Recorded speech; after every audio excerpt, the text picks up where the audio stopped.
This is She's on Call, a weekly show hosted by ENT specialist Dr. Sujana Chandrasekhar and General Surgeon Dr. Marina Kurian. They'll be joined by guest experts to discuss an array of newsworthy medical and health issues. You're invited to ask the doctors anything. The physicians and their guests' views are their own and do not represent any institution.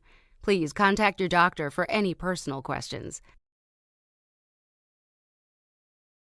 Please hit share and join us live on Facebook, Twitter, and YouTube at She's on Call, hashtag She's on Call. Please welcome our hosts.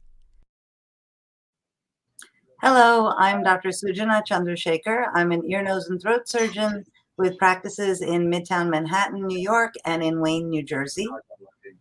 I'm Marina Kurian. I'm a general surgeon, a minimally invasive surgeon in New York City.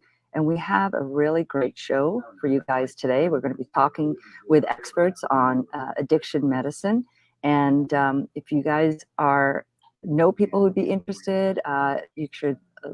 It's live on Facebook, as you guys know, and Twitter. So definitely share this and tag your friends who might be interested. And our guest, So we have two experts on addiction medicine and equity. We have Dr. Marlene Martin of UCSF and the San Francisco General Hospital. She is the director of addiction care there, and Dr. Ximena Levander in the Division of Addiction Medicine at Oregon Health Sciences University School of Medicine in Portland, Oregon. As Marina said, please like and share. Let us know where you're watching from, and let your friends know who might be interested in this really topical and very important topic. But as we do every show, Marina and I are going to talk a bit about the news of the week, and some of it is COVID and some of it is not. So Marina? Well, I don't know where to start. I just want to warn everybody, I am in the airport lounge. So when you see people walking by me, that's what's happening. But I was so committed. I thought this show was great, and I thought I can squeeze this in, and we're really excited about it. In terms of the news of the week, I mean, you guys have seen that the vaccines are 3 of them, right? And the FDA and the CDC just said that we're going to approve a booster shot for both the Pfizer, the Moderna, and the Johnson & Johnson. And good news, bad news is that there are just as many people, if not more people, going for the booster shot than are actually getting vaccinated. And that's unfortunate, right? That there's 65 million unvaccinated, Sujana. And then now when we look at who's getting the shots, there are more people going in for booster. And they just approved it this week. You and I got different vaccines. I already got boosted. Right. So I got Moderna. So hopefully I'll be getting my booster next week or the week after. I think it's really sad. I think it's very sad that 65 million eligible Americans have not gotten a single vaccine, while the rest of us are going to get our boosters and be safer. Professor Peter Hotez, who has really been a leader as we are understanding COVID for the past almost 2 years, a year and a half, year and 3/4 now, he posted on Twitter that over 90,000 Americans have died just this summer from the Delta variant of COVID, and the vast, vast majority of those were not vaccinated. So we're going to be talking to our guests about deaths from opioids and deaths from alcohol, but this is death from ignorance or willful ignorance or aversion to science, and it doesn't make any sense.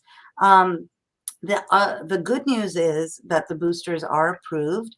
If you had Moderna or Pfizer, you can just get one of either of those or the Johnson & Johnson, so you can mix and match.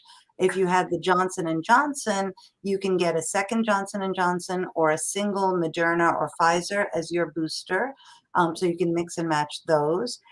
Anyone who got a Johnson & Johnson vaccine over 2 months ago is eligible for a booster. At the moment, people who are eligible for Moderna and Pfizer boosters are over 65, have underlying health issues, or are frontline workers with a lot of exposure. The FDA looked at the data for children. So currently vaccines are approved 12 and older in the United States. FDA looked at children and hopefully we'll get approval for a half-dose vaccine for kids 5 to 12 by Thanksgiving. You know, worldwide, we're seeing another huge problem, right? We've talked about inequities in vaccinations around the world. 115,000 healthcare workers have died as a result of COVID around the world. And so, you know, the United Nations and the World Health Organization are really talking about equity, about trying to help people and Other people companies. get the vaccine, Yeah, right? That's the problem. People yeah, are you not just, getting equity in terms of who is has access to the vaccine. Here we have all this access, and yet nobody. There's 65 million that are unvaccinated. So that's right. terrible. So get a vaccine. I think probably the people who watch our show do get vaccines. I think that would be a great poll, right? But we don't have polling options. In other news, we have ear news. It's funny how that works. Do you guys Yes. know how you can go into the pharmacy and pick up readers, like any Duane Reade or CVS, or, you know, if you go to Costco, of course, you'd get like 20 readers. But now, I saw this news earlier this week, and then who do you think put it into the script for this week? Dr. Sujana Chandrasekhar, ENT surgeon. Go ahead, Suju. Share the news. So we're really excited. So the FDA is making some hearing aids available without a prescription. So these are the entry-level hearing aids. There are red flag warnings about when you should see a doctor before getting your hearing aid. But right now the problem is immense, right? So only 1 in 6 younger adults and 1 in 3 older adults who need hearing aids actually have them. And that's because the cost is really prohibitive. At the moment, Medicare does not cover hearing aids. So this is a wonderful way to treat your hearing loss if it's early and avoid the onset of depression, isolation, and dementia that we see with untreated hearing loss. So yay, like the ENT community, the audiology community is so excited about this. So thank you, FDA. Yep. Well, we're going to get to our show a little early, I think, because it's such an important topic and we really want to get a lot of answers from our fantastic guests. And again, we have Dr. Ximena Levander, who in the Division of Addiction Medicine at Oregon Health Sciences and University and the School of Medicine, and also Dr. Marlene Martin of UCSF. She's the director of addiction care there, and we're excited to talk to them, not just about addiction, but also they have a fair amount of interest in health equity, which is something we were just talking about in terms of the vaccine. But unfortunately, equity of care is something that is not universal, you know, and that is so important. We're so thrilled to have you both on the show to discuss all of the things. We only have 54 minutes or whatever it is. It's just not enough time. Well, welcome. And, you know, it's interesting. We're so glad you guys could come on today because it is the last day of National Addiction Treatment Week. And I think, and it actually is the first day of Red Ribbon Week. So October has a lot of medical things that it commemorates, including breast cancer awareness, as you know. But this coming week, most high school students in the United States will learn a bit about drugs and alcohol every single day for Red Ribbon Week. So this is a really good time to have the two of you on to share your wisdom. So thank you. Addiction, as you know, affects the individual, but it affects families and communities. And maybe we'll start with a definition. So Marlene, can you tell us what is addiction? Yes. So here we have the definition of addiction: a treatable chronic medical disease involving complex interactions among brain circuits, genetics, environment, and an individual's life experiences. I think that this is something that we just need to highlight more in terms of people understanding that it's not somebody's choice. It's not somebody choosing this moral judgment that sometimes goes with addiction, that it's somebody deciding for themselves that, and then society and healthcare, the healthcare workforce, really approaching it with bias and criminalization, which is a lot of what happens in this country. And if instead we view it as this treatable chronic disease that affects multiple aspects of one's life, right? I think that's what's that it might be hard for people to wrap their heads around, that it can have so many medical complications, and it also has all of these psychosocial complications. And I For think me, yeah, Marlene, it's the way you're approaching it. I think is a thing that we in our pre-talk with you guys. It's so important that we've since 2011 it's been called National Substance Abuse Prevention Month, but that is looking at it as a negative, right? In terms of saying, using the word abuse. What should it be called? It's substance use disorder right now. yes. And the taking that stigma out is so important, and I appreciate that you bring that up, and you brought it up to us, because we are like substance abuse, but it's not, right?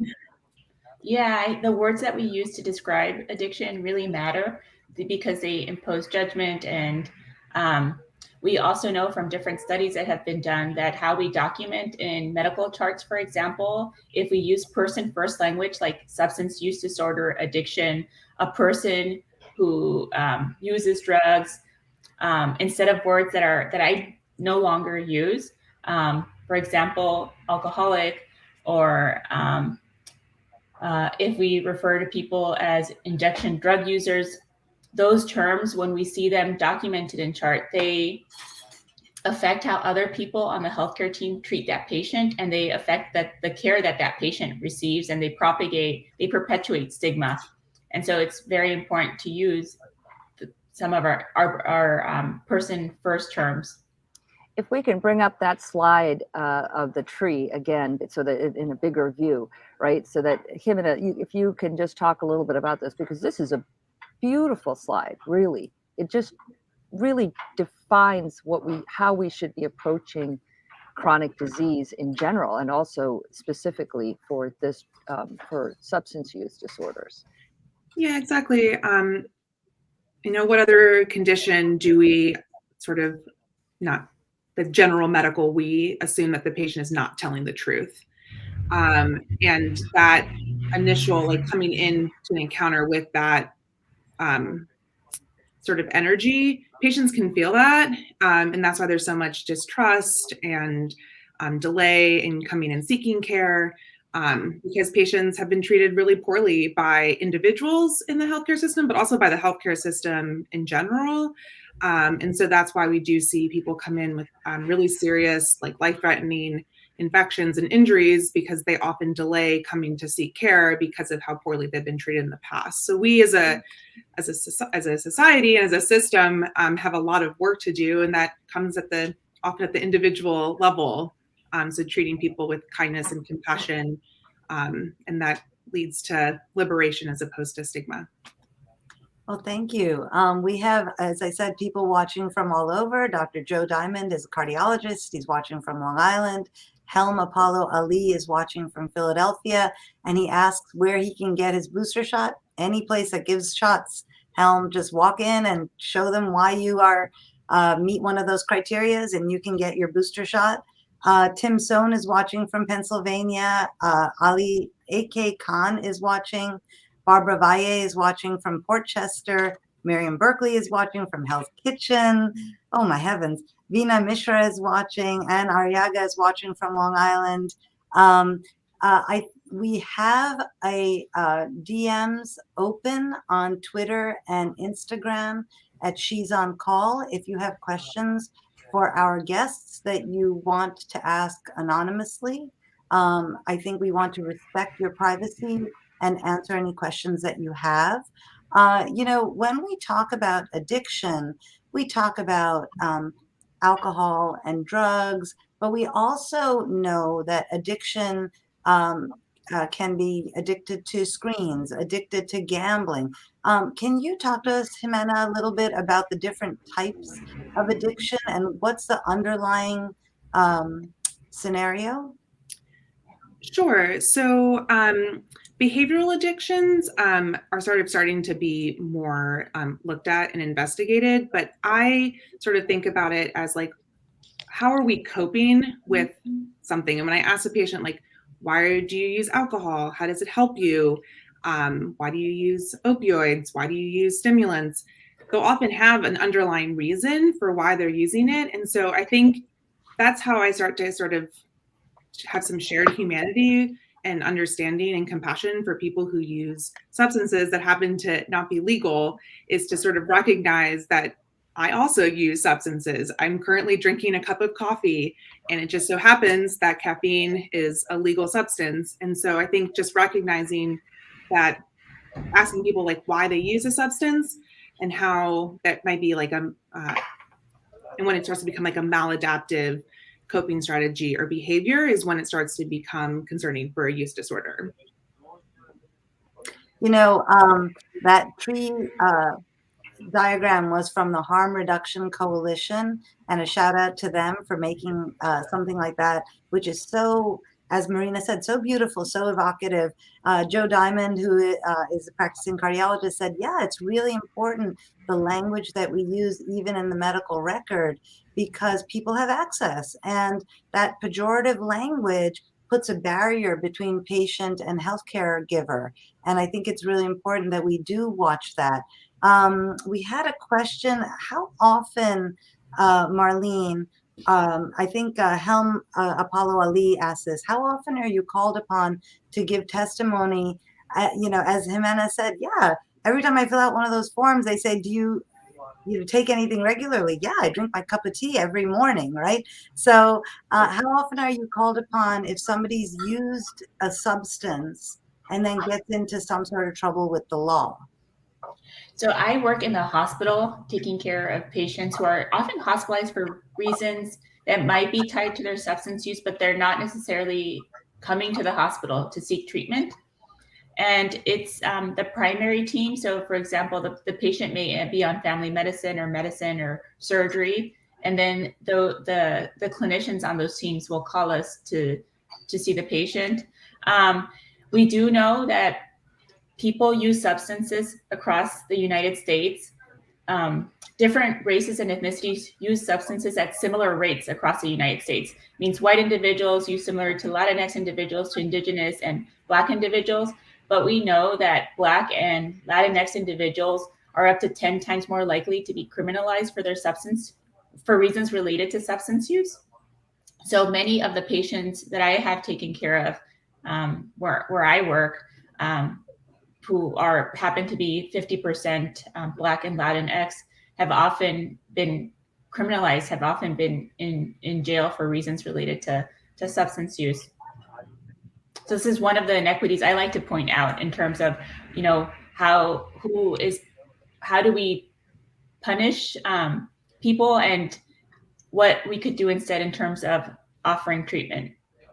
Well, that's one thing, right? That there's UN data that shows that only 1 in 7 people who could get treatment actually do get treatment. So there's a lot of inequity there, but there's got to be, is it access issues or is it related to just an inability to get it? Because the rest of the world, like in the US, you know, you don't have global healthcare or universal healthcare, right? You have insurance, you can get seen. If you don't have insurance, at some places you can get seen.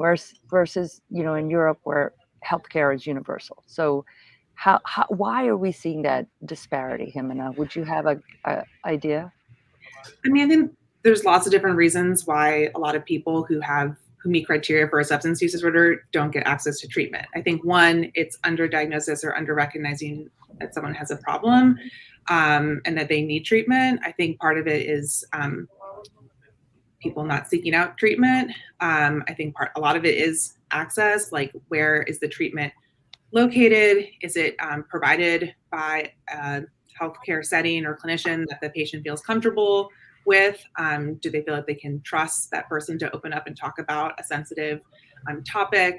Do people know that there's treatment available? There's a lot of, I tell patients, like, especially with alcohol use disorder, we're only 1 in 10 people in the US who meet criteria for alcohol use disorder get treatment. A lot of people think treatment for alcohol use disorder is AA. And while AA works really well for a certain percentage of the population, it doesn't work well for a lot of other people. And I think a lot of people think that if they're going to get treatment for alcohol use disorder, that means that they have to go to AA. And there's a lot of other options. And so I think that's another reason too, is a sort of like misperception around what treatment entails. So I really appreciate that. I do not like the number 10 so far, right? So Black and Latinx people are 10 times more likely to be criminalized for their use. 1 in 10 people who have alcohol use disorder actually get treatment. Like those are terrible statistics. However, I think you brought into mind another question. How do you know when you're addicted to something? How does the family or the community or the person know? Because, alcohol, for example, is part of life. You go to any function, a parent social, for elementary school, and there's alcohol, right? I remember one of my friends who's a recovering alcoholic. She wouldn't go up on the porch where the drinks were, even to get a glass of water, because she just didn't want to be that close. She stayed, in the person's backyard. So we have some indicators of addiction. And I wonder, Marlene, if you can go through this and try to help us know when we're okay and maybe we're not so okay. Mm-hmm. Yes, I think for somebody, for example, who's in recovery from alcohol use disorder or another substance use disorder, it can be hard to be around the substances. It's one of the main reasons here in San Francisco, where I work, that some of my patients will say it's hard to quit if they're in the community that has a lot of substances around, where they're consistently being offered substances, for example. But in terms of the way to diagnose a substance use disorder, we use something called the DSM-5 criteria. It's 11 different points. And so if somebody is developing Marlene, something I'm just going to interrupt you. DSM is Diagnostic and Statistical Manual of Correct. Diseases. Thank you. Okay, sorry about that. No worries. So if somebody is having cravings, that's one of the criteria. If somebody is continuing to use despite harm, physical and psychological consequences related to substance use, being unable to control the amount, like being unable to cut back, for example. And then there's a couple of other criteria that are on there, including something called tolerance, where as people are using, they have to use more to get to that same effect. And then withdrawal, where the body physically feels sick when somebody's not using the substance. And we often see this in the hospital, especially with opioid use disorder and alcohol withdrawal, where people may be hospitalized for physical consequences of their substance use. And if you have 2 of these criteria, you have a mild use disorder, 4 is a moderate, and 6 or more is a severe substance use disorder. I kind of just remember, the more criteria you're meeting, the more harmful effects it's having, the more impacts the substance is having on your life. Right. If it's affecting your activities of daily living, or it's affecting how you interact with your family or with your coworkers or something, that plays into it. When we talk about alcohol use, and we're not talking about drugs, right? There's criteria for what's considered moderate use and heavy drinking. These were put out by one of the there's some criteria, I don't know who it is. So I know that if you're a woman, it's different than if you're a man. If you could just, Ximena, if you want to just kind of go through that for our viewers, because especially with the pandemic, I feel like if you were a light drinker before, now you're a moderate drinker. And I've told my friends, because I've done shows on this before, they're like, Yeah, I mean, I just, and this is guys, I'm like, you're a heavy drinker according to this criteria, and they don't feel like that at all. They're like, what do you mean? I'm not. I'm like, well, okay, but this is the numbers. I mean, so if we just go through that a little bit for our viewers. Yeah, so there actually was a really great study done by the Research Triangle Institute International, RTI, looking at drinking patterns and behaviors during the pandemic. And they had seen and shown like a dramatic increase in people drinking more alcohol, especially early on in the pandemic, but then also sustained over the last year. And talking about equity, seeing that more in women and women with children, and especially in Black and Latino women as well. So I think thinking about who is drinking more and potentially why, going back to sort of the coping strategies, I think is important. There's a lot of stress and unknowns during the pandemic, but also having to now maybe have to like not be able to work and have to be at home and provide childcare would be very stressful. And there's a lot of pressure in our society for women to drink. If you look at social media, if you look at like TikToks and videos, there's a lot of sort of like drinking as coping strategy as okay, especially for women. And so I think that that's something to be mindful and aware of.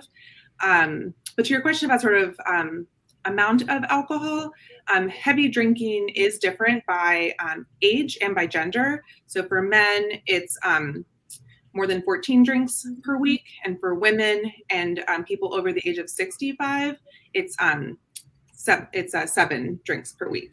So that's another thing to keep in mind that I've noticed is that people who are over 65, people who've retired, it can be a little bit more challenging to go through those diagnostic criteria because people don't have the same work requirements. They're usually not driving anymore. Their responsibilities have changed. And so screening people who are over the age of 65 for alcohol disorder can be more challenging. And you have to be a little bit more nuanced in the questions. So, and I would use the term, one thing I wanted to add here is I would just use the term just like not heavy drinking necessarily, just unhealthy alcohol use. It means that you might have some consequences, unhealthy consequences from the alcohol use at that point.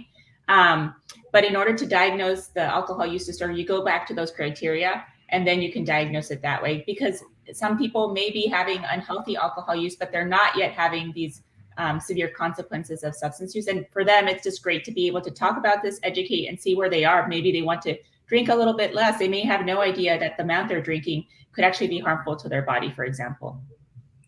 Yeah, thank you. Saida Garrett is watching from Glenridge, New Jersey. Sumana Rangachar says this is a really important topic. Bernard West is watching from Dubai in the United Arab Emirates. Let's talk a bit about alcohol use disorder. So I think as the person or their family becomes more aware, there is some really great graphics and information that you sent over, Marlene, for us, looking at alcohol use disorder. It affects 14.5 million people over the age of 12 in the US and 500,000 teenagers between the ages of 12 and 17. That's alcohol use disorder affecting 500,000 teenagers. More than 1 in 10 children in the United States live with a parent who has alcohol use disorder, and alcohol use accounts for 95,000 deaths per year here. So Marlene, how do we help? What do we do here? What I like to do with my patients in the hospital is just sit and have a conversation. Going back to some of the points that Ximena brought up earlier, just ask patients, what they're hoping their goals are in terms of their alcohol use, how alcohol use is affecting their lives, how it's connected to why they're in the hospital, what they've tried before.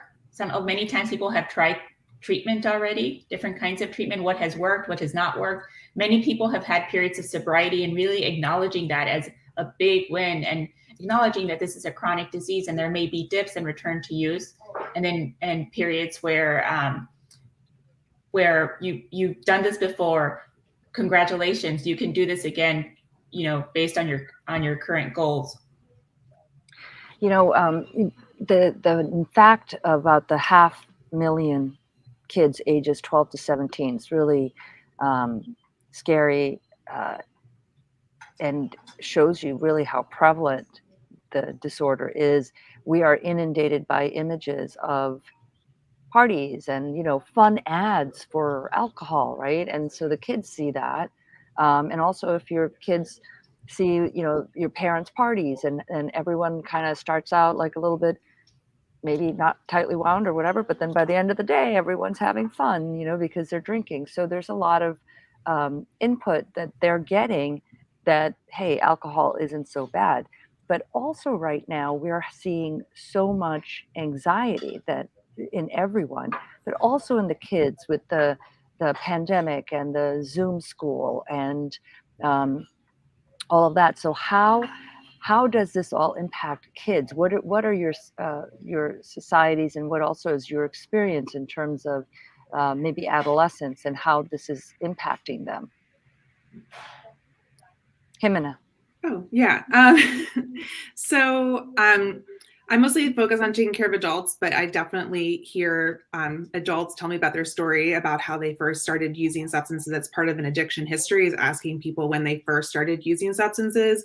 And certainly when I see people who started using substances when they were, you know, 8, 9, 12, 15, it's clear there was some early introduction to substances that maybe changed how their brain susceptibility was to other substances.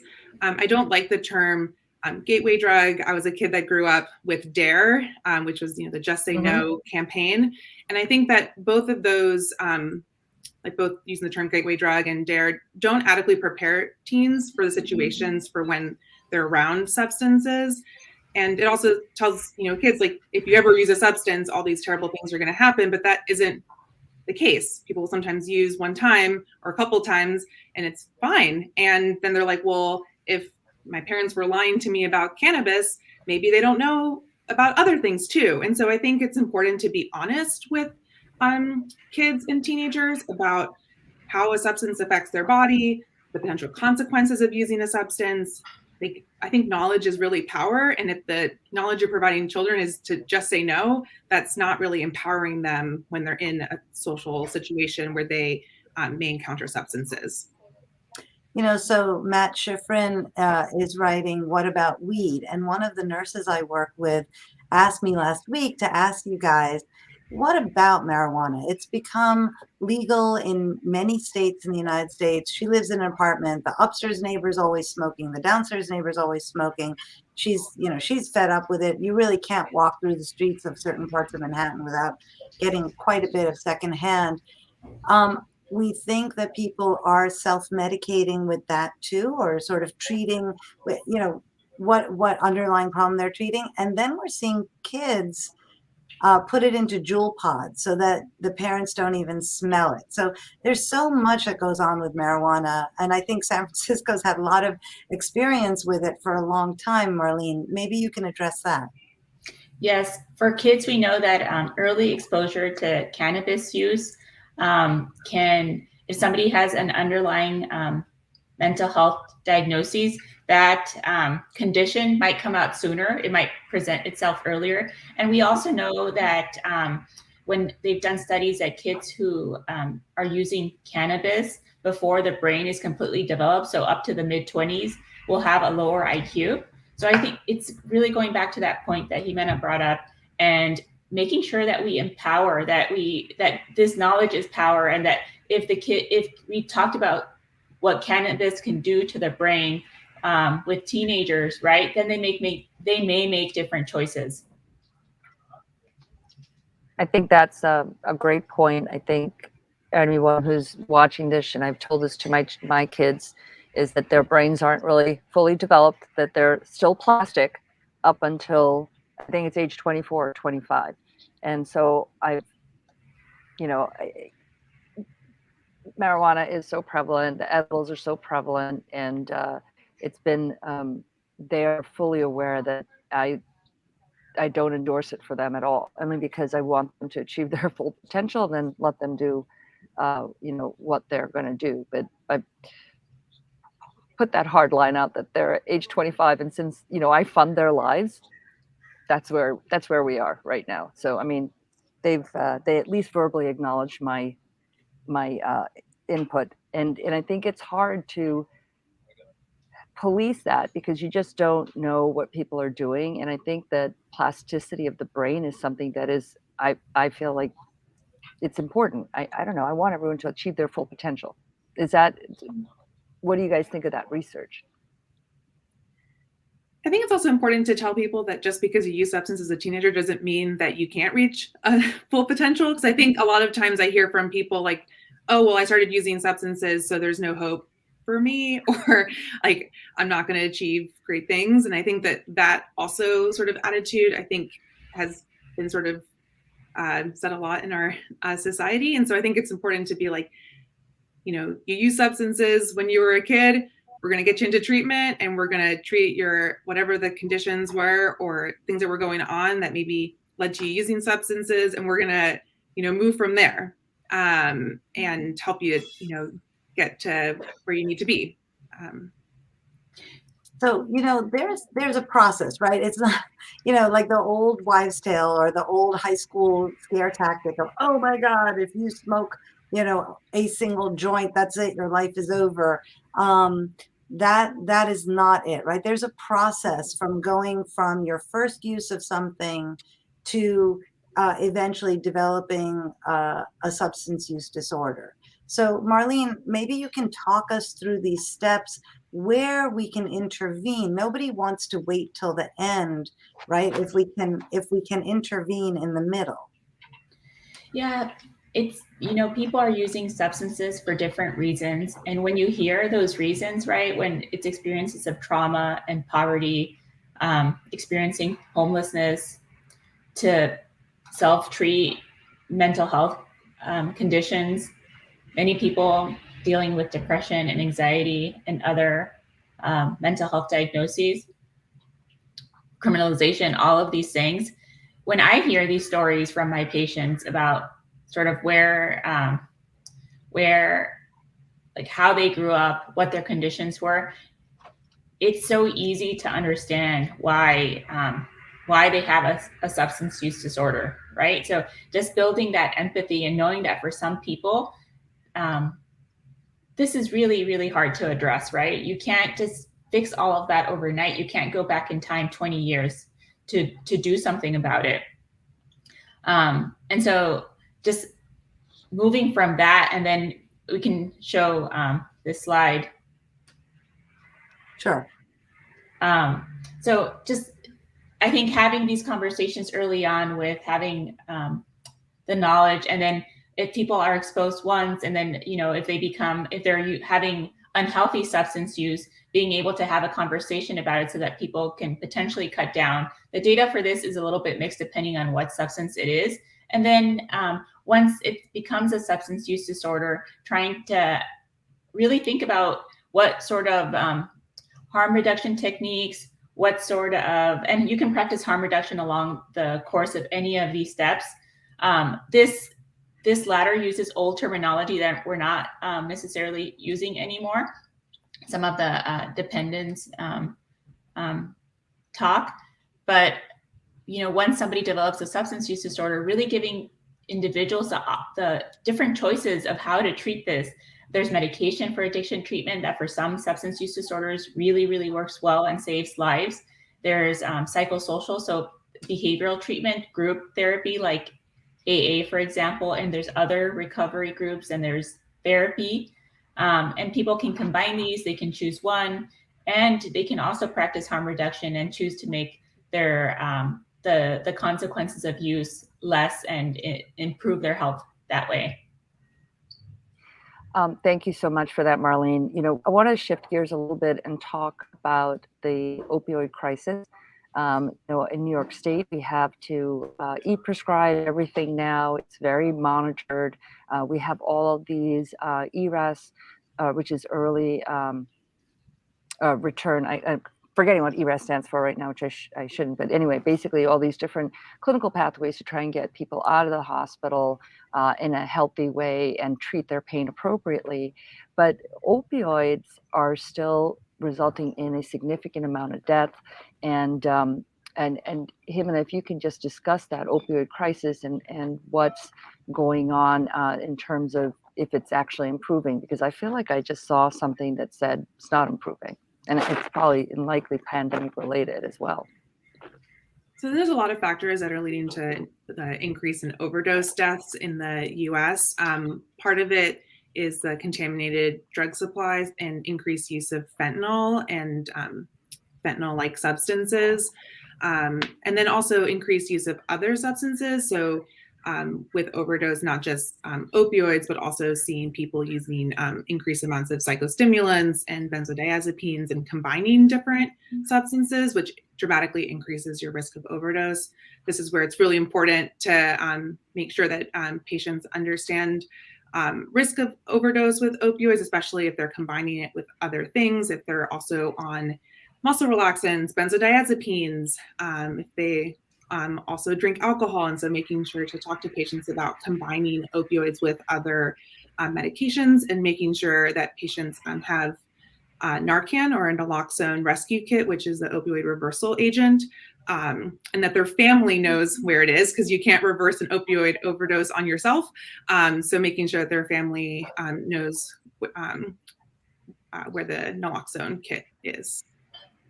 Yeah, this is a harrowing statistic of 40,000 drug overdose deaths in the United States in 2010 and 93,000 in 2020. And that curve is not the kind of curve that we need to see.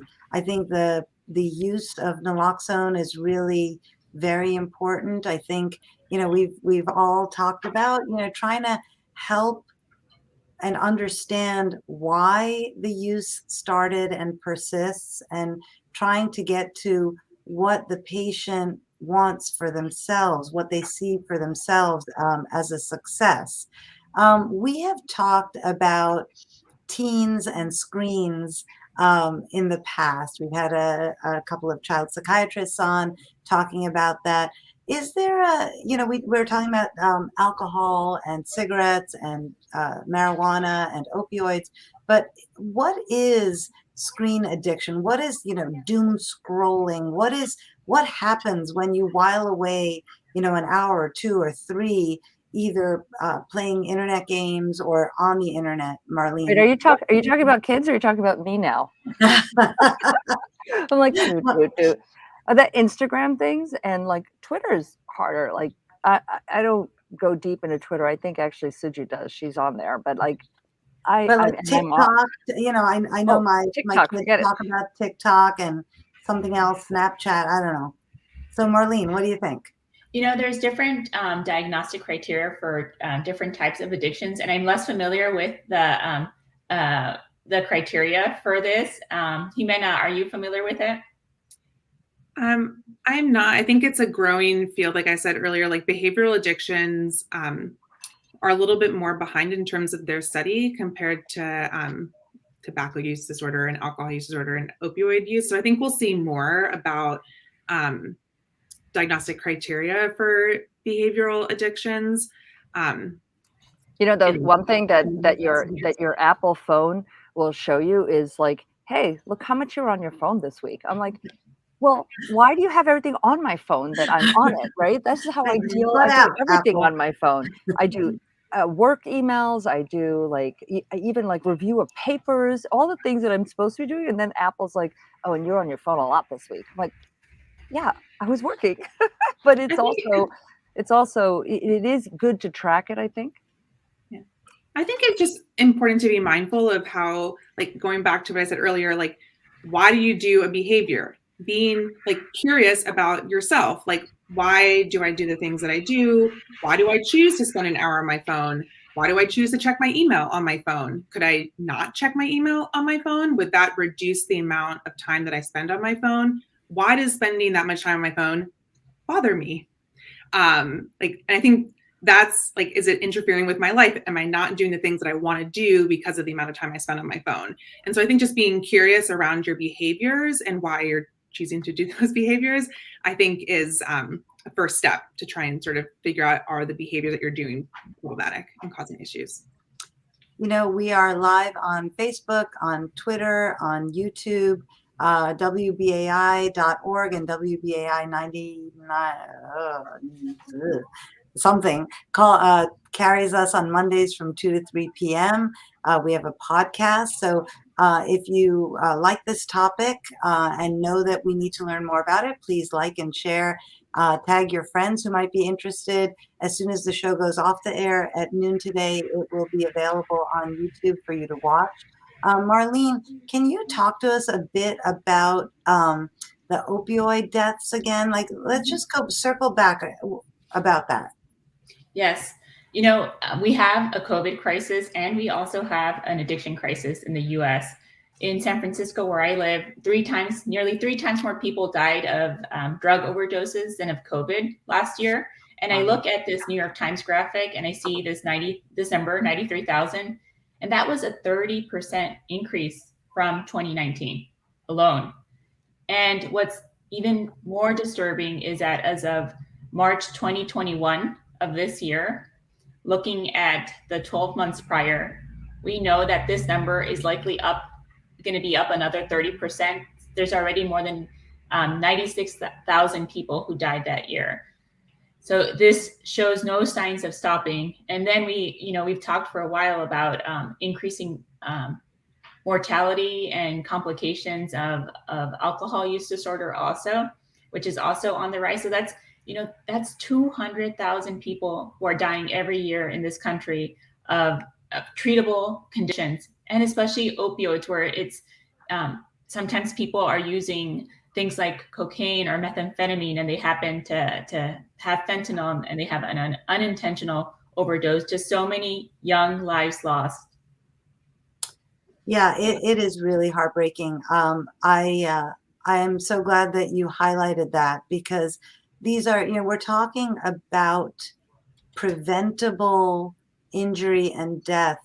And as we started, when treated with compassion. So I want to talk, we have a graphic about trying to avoid addiction triggers. So Ximena, maybe you can talk to us about, I talked about the person who won't go near alcohol because they're a recovering alcoholic. Can you talk to us about what are addiction triggers? How does one avoid them? So this is why I think it's really important to also do behavioral therapy or counseling. While I really believe in medications for addiction treatment, I think counseling is a big part of it as well, to try and address the underlying behaviors. I think triggers are going to be unique for each person. I think this gets back to my earlier comment about sort of like being curious with yourself and identifying what happens in your own body and in your own mind in certain situations. I think also recognizing that you're not going to be able to avoid all triggers. And so figuring out, what are you going to do when you come across a trigger that you weren't anticipating being there. I hear from patients all the time of, I just happened to bump into my friend, my former friend, and they, offered me something and it just felt natural. And I went back into a previous behavior pattern. And I think I'm sort of recognizing that we can't avoid every single situation that we can be in. There's a lot of components of treatment, and it's not like, as you brought up before, it's not like it's just, you go to AA. There are other treatments that you can for, let's say, alcohol use disorder. But this graphic, while it's incredibly busy, is important to show our viewers how many different components are involved when you go into a treatment program. Can Marlene, do you want to discuss this slide a little bit, and then also Ximena? Mm-hmm. Yes, for treatment for substance use disorder can involve multiple different things. I think of it in two avenues, and it's an and or between them. So for example, you have medication treatment for addiction, right? That's one option. And then you have what a lot of these things on this graphic show are behavioral addiction treatments. And we know from different studies that both of them work, and in combination, and at some of them in combination may also work. In terms of the pharmacotherapy, the medication treatment, a lot of the data shows that the medications work really well, and they work best for people with opioid use disorder. So opioids, we have fantastic medications. Some of the medications for alcohol use disorder also work. And we have a couple of different ones, 4 that are FDA approved. And then we have less great medications, really no FDA approved medication for stimulants. And so knowing that, and then knowing, okay, what are, in my community, what are all the behavioral resources? What are all the, what kinds of AA meetings are there, or NA meetings, or smart recovery groups, or what kinds of therapy are available to my patient in this clinic, or community-based organizations? And so having a champion, or going to a healthcare provider and being able to ask about what all the different options are, learning about them, right? There's also something called residential treatment, where people may go into a program for 30, 60, or 90 days. We may recommend this for somebody with a severe substance use disorder if that's really in line with the patient's goals and that's what they want. So being able to offer all of these to individuals and letting them make the choice, and they can choose medications and or the behavioral treatment.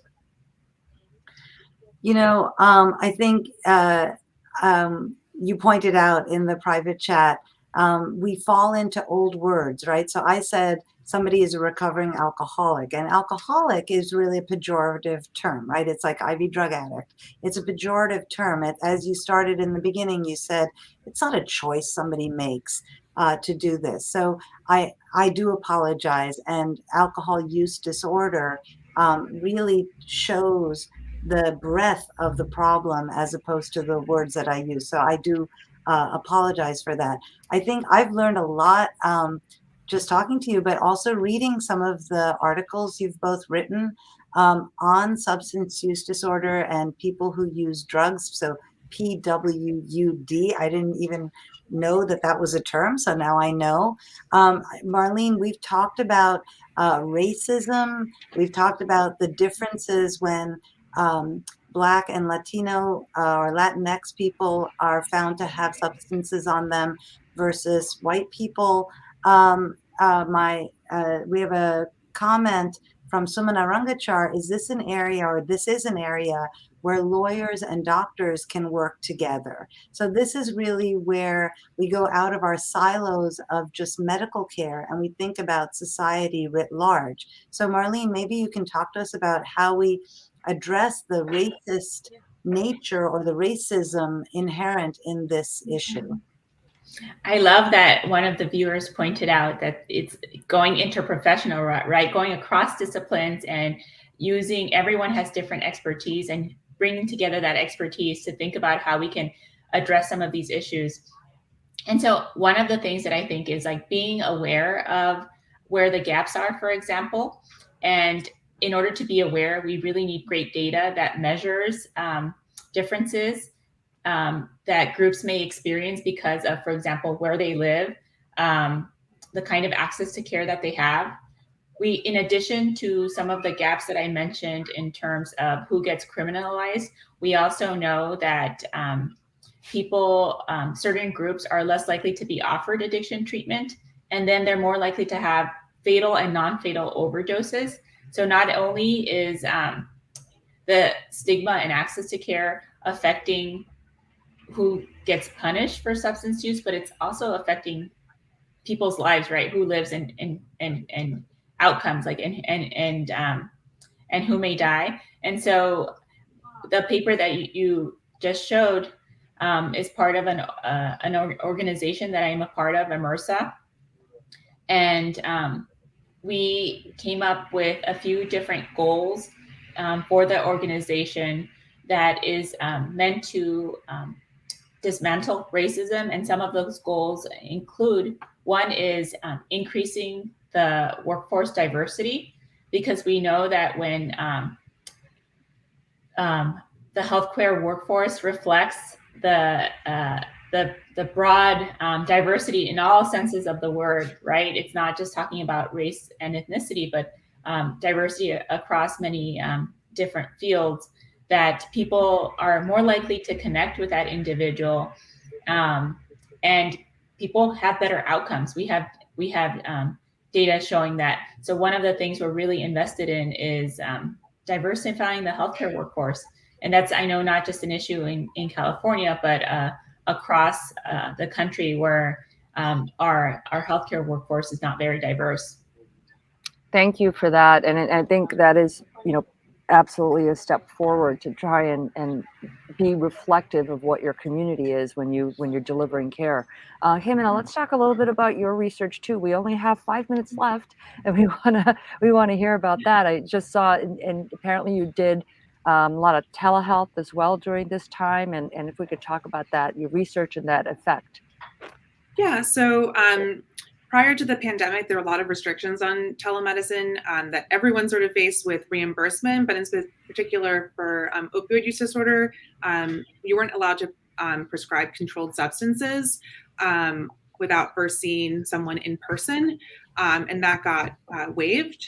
So now we were able to start prescribing buprenorphine using telemedicine, and we saw that it dramatically increased ability to reach a lot of patients that we weren't able to reach. Now, at the same time, it can also hinder the ability to reach some people who have what we call sort of like, there's like a digital divide in the US, where people don't have access to technology, to internet, especially in rural areas in Oregon, which is a huge issue.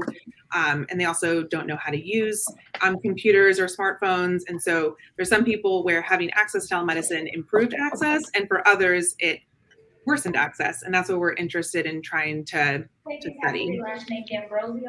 So I think we found that across medicine, right? We found that those who had more access, and those who did not.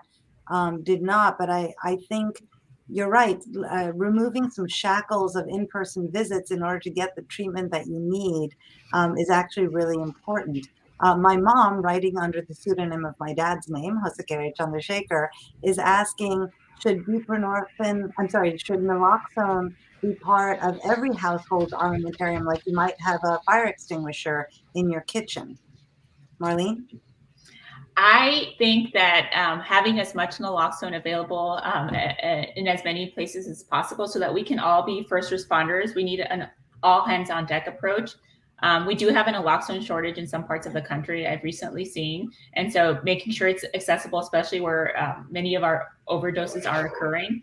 The other thing with naloxone that I like to point out is that even when you're going to prescribe opioids for somebody after a surgery or a short course in the hospital or in primary care, I always offer naloxone. And the reason I always offer to prescribe naloxone is that when people learn this opioid could have negative effects that has respiratory consequences, or if my kid gets into this, they could have, it changes your pattern. Not your pattern, but it changes your mindset. This medication can have dire consequences. And so by co-prescribing naloxone, you do that education, and it's hopefully prevents potential harm down the line. That's amazing. Helma Lee says, how does he get naloxone so that he can be an ally? Ximena?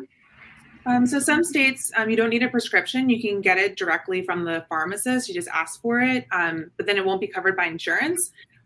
So if you do want it to be covered by insurance, you do have to ask for it. I will say that some people have had issues, going back to maybe some discrimination, but if you have naloxone on your medication list, it can cause issues with getting life insurance. So just trying to be an ally can cause consequences. So just something to be mindful of, which is important. That is so true. I would add that sometimes community-based organizations who are working with people who use substances have access to naloxone, and you can go get a training there, and then do that training, and then get naloxone from them. And that's one way to be an ally and to get around having to have it prescribed or having the insurance issues. You guys, we've had such a fantastic show. We are sadly out of time. And I want to thank you both for joining again. Marlene Martin and Ximena Levander, thank you so much for joining us. This show is built by our viewers. We do have a production team behind it. And we want to thank our producers and everyone involved. And Sujana, any final thoughts here? Yeah, next week's Halloween. So adults, get vaccinated and wear a mask as you're handing out candy to those kids who are not vaccinated, please. And in 2 weeks, please join us as we're back live on November 7th to discuss prostate cancer and male sexuality after that diagnosis with urologic surgeon, Dr. Ashley Winter, and radiation oncologist, Dr. Sophia Kamran. So thank you guys so much for watching. Be safe.